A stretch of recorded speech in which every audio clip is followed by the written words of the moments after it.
Ladies and gentlemen, just recently, William Ruto picked Mbeere North Member of Parliament, Roku, to become Public Service Cabinet Secretary. Now, as we speak today, we all know that a by-election is going to be held there come November.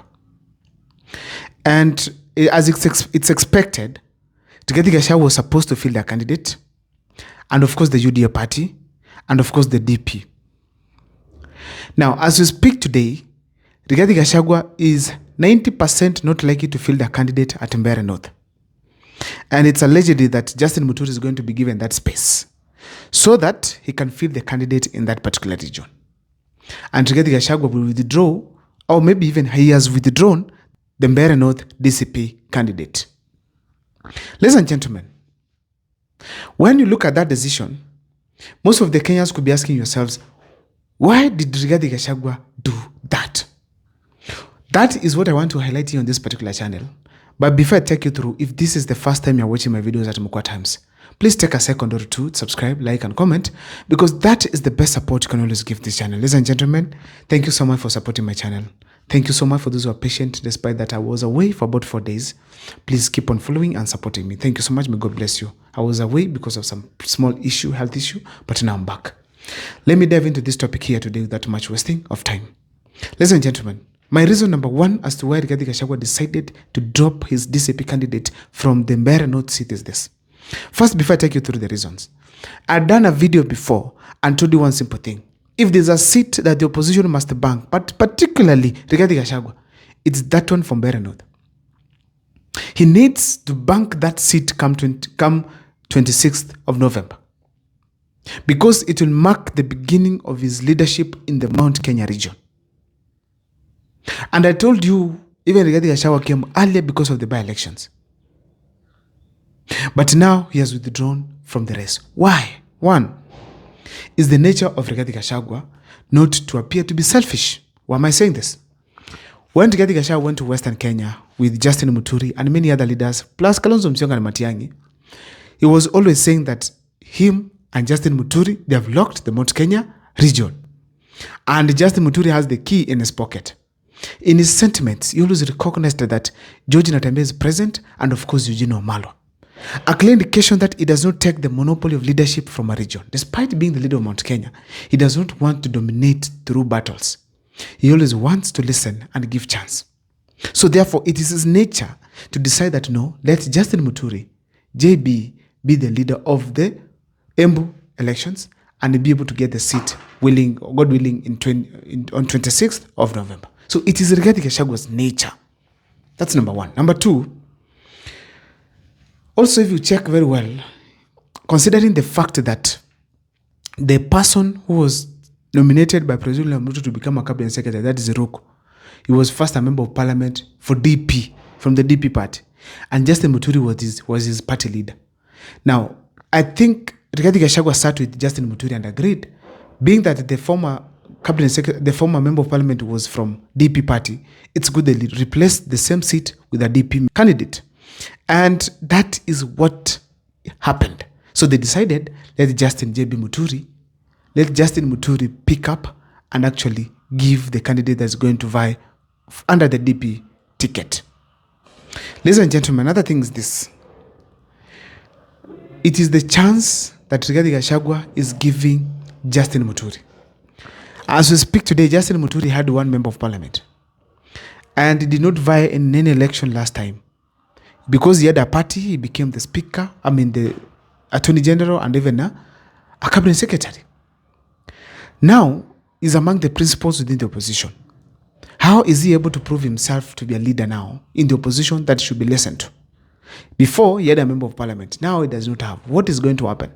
So, Justin Muturi has been given a golden chance by Gachagua so that he can field their candidate and be able to win that seat for him to stamp authority within the opposition. Because if he manages to beat President William Ruto and Kindiki combined within the Mbeere North, then he's going to really make a huge statement within the Mount Kenya and even the Embu politics.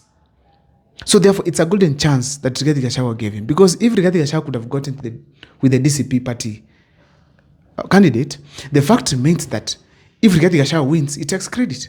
And Justin Muturi will be forgotten. But now, if it is Justin Muturi will win the seat of Embu, that Mbeere North, the fact remains that Justin Muturi will get the credit. So therefore, that is basically what Rigathi Gachagua is doing. Ladies and gentlemen, another thing is this. As we speak today, I think Rigathi Gachagua saw something from a distance. Guys, I've always told you that Rigathi Gachagua is a very intelligent politician who knows what to do and when to do it. There is a probability that there's a lot that has been done as far as that seat is concerned. The governor of Embu is on the race campaigning for that leader. Kithure Kindiki is on the race campaigning for that leader. Members of parliament from that region, all of them will camp in Mbeere North. And then if you look at it, Kithure Kindiki will be there, and plus William Ruto is also using his men. He might even be there present, physically present. So that is a clear indication that there is a lot of effort that are made by the government to ensure that they have gotten the seat.